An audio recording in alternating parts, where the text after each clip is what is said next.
இதுக்கு மேல எதை சொல்ல முடியாது. கீழே இருக்கணும். ஈஸியாக போட்டு சின்னதா பையன்.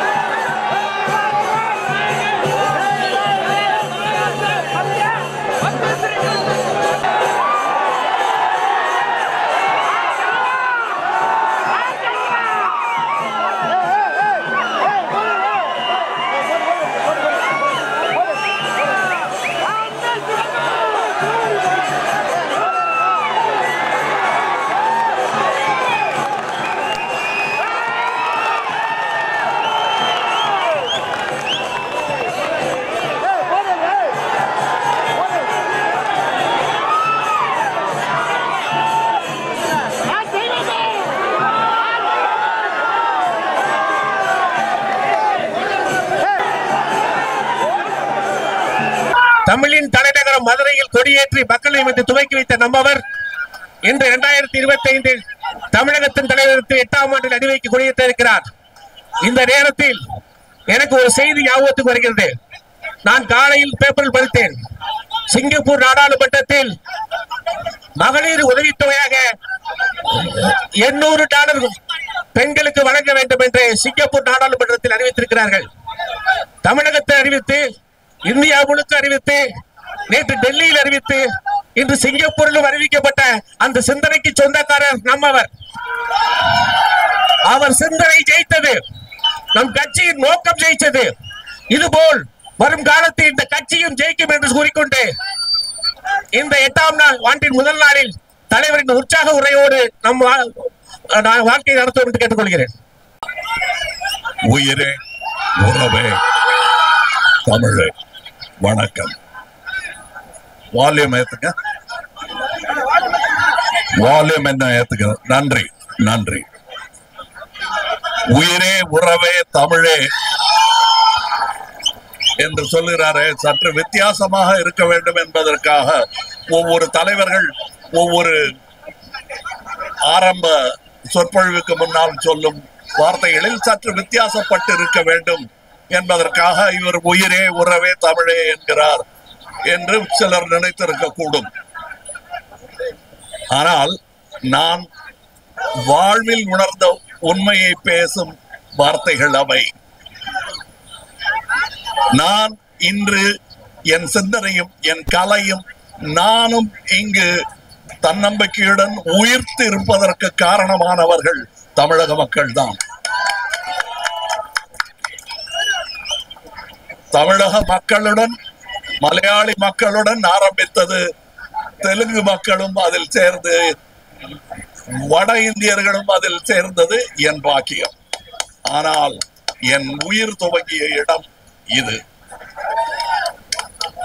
உறவு என்பது நீடிக்கும், நீடிக்காமல் போகலாம். அதை என் வாழ்க்கை அனுபவத்தில் உணர்ந்தவன் நான். 10 வருஷம் தாங்கும் சில உறவுகள். சில உறவுகள் 2 நாள்ல முறிஞ்சிடும். நண்பன் சொல்லிட்டு வரவன் எதிரி ஆயிடுவான். இதெல்லாம் நான் கடந்த 50 வருடமாக பார்த்து கொண்டு வருகிறேன். ஆனால் உங்கள் அன்பு என்னுடைய உறவாக நின்று கொண்டிருக்கிறது. இது இந்த கைத்தட்டலுக்காக சொல்லும் விஷயமே அல்ல, நான் உணர்ந்து சொல்லும் விஷயம். என் தாய் தந்தையர் சகோதர சகோதரிகளுக்கு பிறகு இவ்வளவு நீளம் நீடித்த உறவு என்பது இதுதான். இதில் என் பிள்ளைகள் போல் புதிய பிள்ளைகளும் சேர்ந்திருக்கிறார்கள் என்பதுதான் நான் பெரும் மகிழ்ச்சி. தமிழே என்று நான் சொல்லுவது என் மொழி மட்டுமல்ல, உங்கள் மொழியும் தான். நம்மை இணைப்பது அந்த தமிழ் தான். அவற்றுடன், அவைகளுடன் நான் என் பேச்சை துவங்குவது நியாயமாக இருக்கும் என்று யோசித்து வைத்த பெயர். எப்படி அத்தனை கைகளும் கூடியிருப்பது நம் சின்னமாக மாறியதோ அதன் தீர்க்க தரிசனம் என்ன என்பதை யோசித்து பாருங்கள். 6 மாநிலங்களின் அடையாளம் அவை. இப்படி நாட்டை கொஞ்சம் கொஞ்சமாக காந்தியார் பாதையில் அதை இணைத்து தைக்க வேண்டும் என்னும் கடைசி பேரப்பிள்ளைகளில் நானும் ஒருவன்.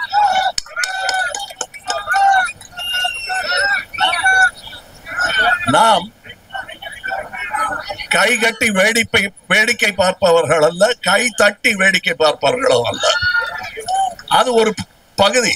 அப்படி வந்தவர் தான் இவங்கெல்லாம். தங்கவேலு எல்லாம் வெறும் ரசிகராக மட்டுமே வந்தவர். பின் நான் சொல்ல என்ன வேணும் கேட்கலையா?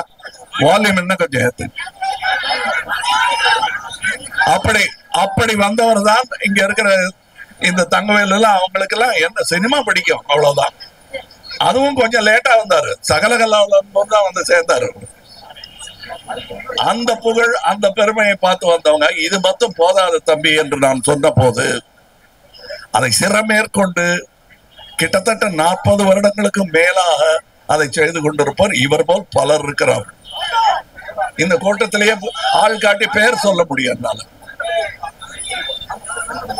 இவங்கெல்லாம் சேர்ந்து நற்பணி இயக்கமாக ஆரம்பித்தது இன்று பெரும் பணியில் நம்மை இறக்கி இருக்கிறது.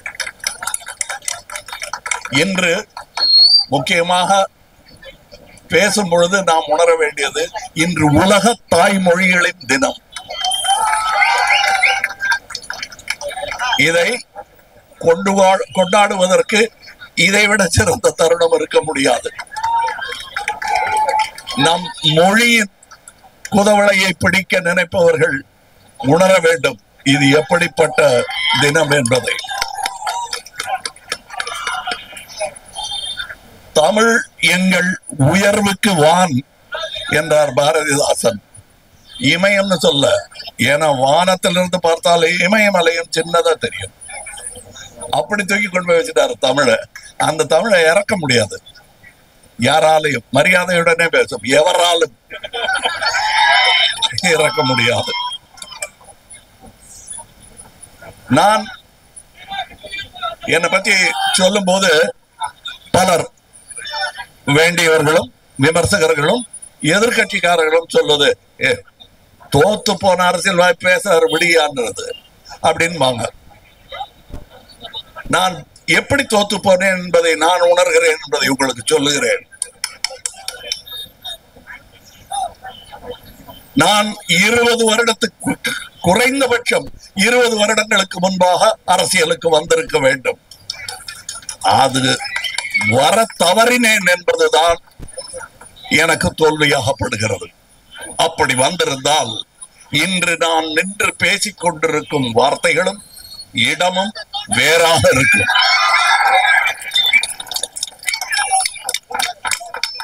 நான் இப்பொழுது பேசுவது எனக்கு வாக்கு அளிக்காதவர்களுக்காக பேசுகிறேன் என்று நினைக்க வேண்டாம். அவர்களும் என் மக்கள் தான், அவர்களும் என் உறவுதான். வாக்கு அளித்தவர்கள் போக இந்த டெமோக்ரசி என்பது பாக்கி 49% கவனிக்காமல் விடுவதல்ல. அவர்களும் இருக்கிறார்கள் என்பதை நினைவில் கொள்ள வேண்டும். அதுதான் டெமோக்ரசி. சோ உங்களுக்கு அவங்களுக்கு இருக்கிறது 2% வித்தியாசம் தான் தம்பி. என்னங்க தாடியெல்லாம் வச்சு போற பார்த்து தம்பிங்கிறீங்க. காலம் அவர்களை தம்பி ஆக்கிவிடும். யாரை அண்ணலாக்க வேண்டுமோ அவரை அண்ணலாக்கும்.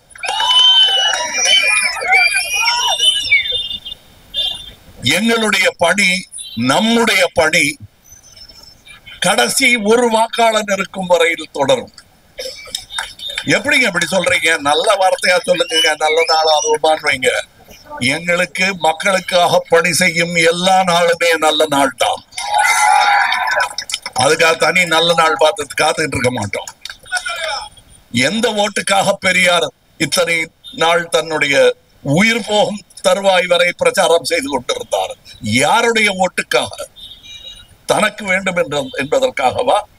அவர்கள் எல்லாம் எனக்கு எப்படி காந்தியாரை பிடிக்குமோ அதையே அளவு பெரியாரையும் பிடிக்கும். பெரியார் இருந்து உண்மையை பேசி இருந்தால் தன்னுடைய விலாசத்தை அவர் சொல்லி இருப்பார். அவரே காந்தியின் செக்ஷன் தான்.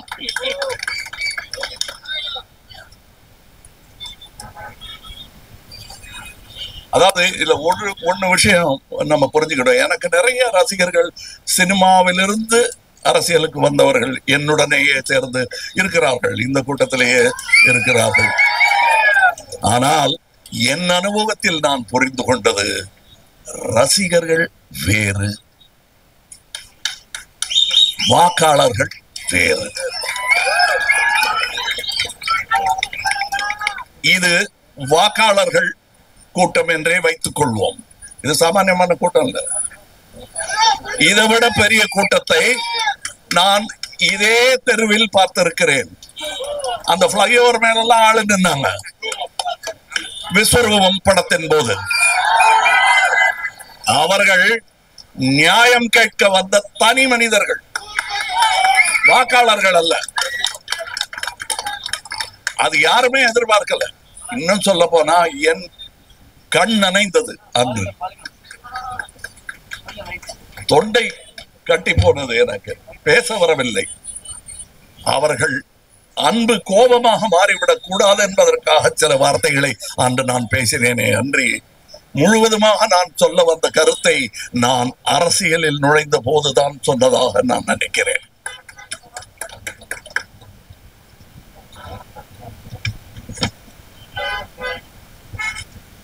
இப்பொழுது நாம் ஒரு இக்கட்டான காலகட்டத்தில் இருக்கிறோம் என்றெல்லாம் சொல்ல, இதெல்லாம் பார்த்துட்டோம். நம்ம தமிழர்கள் இதை பார்த்திருக்கிறார்கள். இந்தியை திணிக்க முயன்றதை தடுத்தவர்கள் இன்று நரைத்த தாடியுடன் நின்று கொண்டிருப்பார்கள் இந்த கூட்டத்தில்.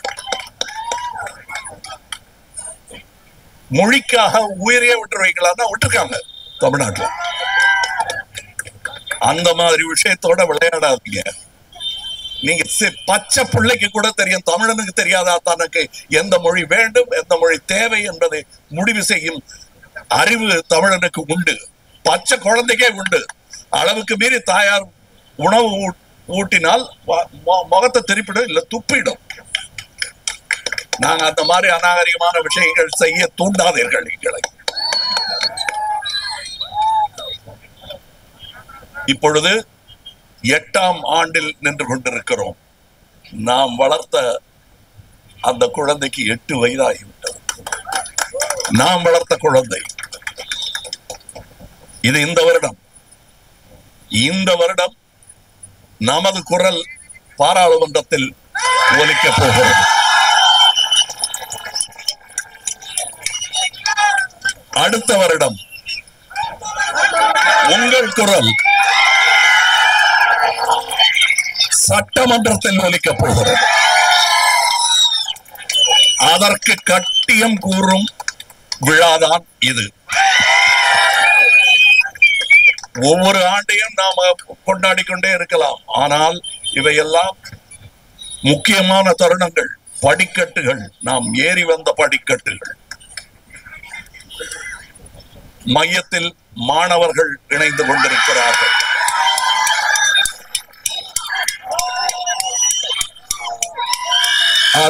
அதன் பொருள் என்ன? மாணவர்கள் நம்முடன் இணைந்து விட்டால் நான் சொன்ன நாளை நமதே அர்த்தம் புரியும். மாணவர்கள் தான் நாளை.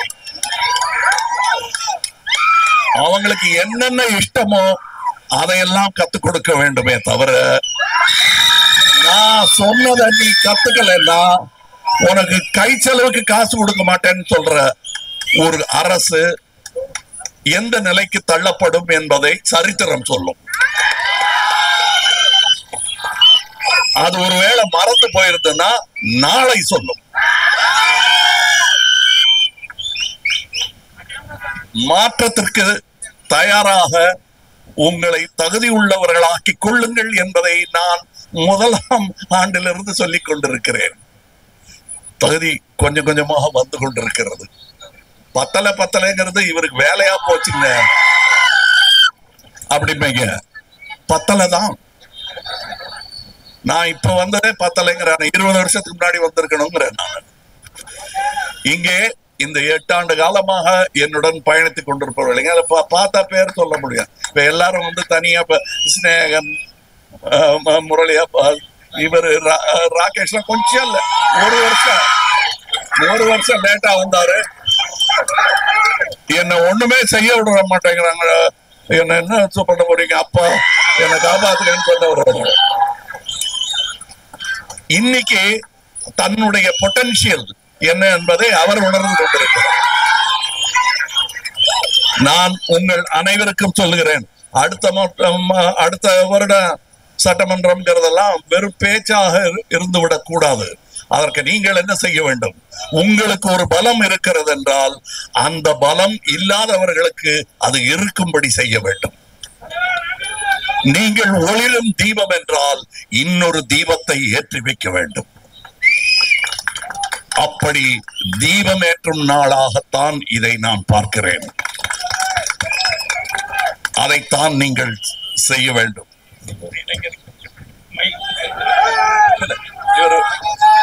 நாம் மயிலுன்னு எப்ப கூப்பிட ஆரம்பிச்சோம், மயிலே வந்துருச்சு. நான் காத்திருப்பேன் மயில் தான். இந்த மாதிரி மயில்கள் எல்லாம் வந்தது. இவரெல்லாம் வந்து அவங்க எல்லாம் வருவாங்களா அப்படின்னே கேட்டிருக்கேன் நான். ஒரு போலீஸ் ஆபீசர், எந்த மாதிரி போலீஸ், பெரிய ஆபீசர் வருவாங்களா அப்படின்னாங்க. வராங்க சார். அப்பதான் எனக்கே என் மேல ஒரு நல்ல மரியாதை வந்தது. IAS ஆபீசர்கள் வந்தாங்க, போலீஸ் ஆபீசர் வந்தாரு. இவங்க வேற இடத்துல, இவரு நம்ம செந்தில் ஆரம்பம்லாம் வேற இடத்துல மக்கள் பணியில இருந்தவங்க இங்க வந்து சேர்ந்துக்கலான்னு அந்த இடத்துல விடை பெற்றுக் கொண்டு இங்கே வந்தவர்கள். இன்று வரை இப்ப கூட நான் வெளிநாட்டுல இருந்து திரும்பினதும் GS அவர்கள், அருணாச்சலம் அவர்கள் எனக்கு தன்னை பத்தி சொல்வதற்கு முன்னால் இவர் அது செஞ்சாரு அவர் செஞ்சாரு பட்டியல் போட்டு எனக்கு சொல்றாரு. அப்ப செந்தில் ஆரம்பம் நீங்க இல்லாத நேரத்துல நல்லா பாத்துக்கிட்டாருங்க. அது நடக்கலைன்னா சொல்லுங்க, அதட்டுறேன். இது பழக்கமாயி போச்சு, எனக்கு நல்லா தான் செஞ்சாகணும், அவர் செய்யலைன்னா தான் நான் அதட்டுவேன் அவரை அப்படின்னு சொல்லியிருக்கேன். இங்க இருக்கிற இந்த மேடையில் நிற்பவர்கள் எல்லாருமே நான் பேர் சொல்லி அழைக்கக்கூடியவர்கள். கூட்டத்துல கூட அந்த மாதிரி ஆட்கள் இருக்காங்க, நிறைய பேர் இருக்காங்க. அது மட்டும் இல்ல, இந்த அமைதியாக நான் அரசியலில் இறங்குறேன் என்பதற்காக தான் செய்து கொண்டிருக்கும் வேலையெல்லாம் விட்டு இங்க உள்ள எங்களுக்கு எல்லாம் சமையல் பண்ணி போடுற ஃபாத்திமான்னு ஒரு அம்மா இருக்காங்க. அவங்களும் மக்கள் நீதி மையம் தான். நான் அவங்க கிட்ட எல்லாம் எலெக்ஷன் முடிஞ்சு யாருக்கு ஓட்டு போட்டீங்கன்னு கேட்கவே மாட்டேன், எனக்கு தெரியும். அந்த மாதிரி சில பேர் இருக்கிறதுனால இந்த காட்சியை இல்லாமல்லாம் பண்ணவே முடியாது. அது சரிங்க. உங்களுக்கு பிறகு அப்படின்னு நீங்க உங்கள யாராவது கேட்டீங்கன்னா அப்படியே அந்த கேமரா அந்த பக்கம் திருப்புங்க. இருக்காங்க இப்ப இவங்க எல்லாம் கொண்டு வந்து சேர்த்த இளைஞர்கள்லாம் விட்டுட்டு ஓடிடுவாங்களா? இது தொடரும் வழக்கம். காந்தி தான் போயிட்டாரு, அவர் இல்ல, இனிமே நம்ம எதுக்கு அதெல்லாம் பண்ணணும்னு நினைக்கல. கொள்ளு பேரவர்கள் மேல நடந்துட்டு இருக்கு. மீண்டும் மீண்டும் சொல்லுகிறேன், உங்கள் பலம் என் பலம் எனக்கு எப்படி தெரியாதோ அதுபோல் தெரியாமல் இருக்கிறது யாராவது நினைவுபடுத்த வேண்டும். அந்த நினைவு கூறும் நாள் தான் இது. உங்களுக்கு நான் மறுபடியும் இன்னொரு வாட்டி சொல்றேன், இன்னொரு தீபத்தை ஏற்றி வைக்க வேண்டியது உங்கள் கடமை. அதை செய்தாக வேண்டும். இன்னைக்கும் நான் சொல்றேன், நான் எல்லாருமே சொல்றாங்க அடுத்த முதலமைச்சர் அப்படின்லாம் சொல்லுவாங்க. நாம முதலமைச்சர் ஆகிறதுக்காக வரல, முதல்ல இருந்து இது எல்லாத்தையும் மாற்றி அமைக்கணும் என்பது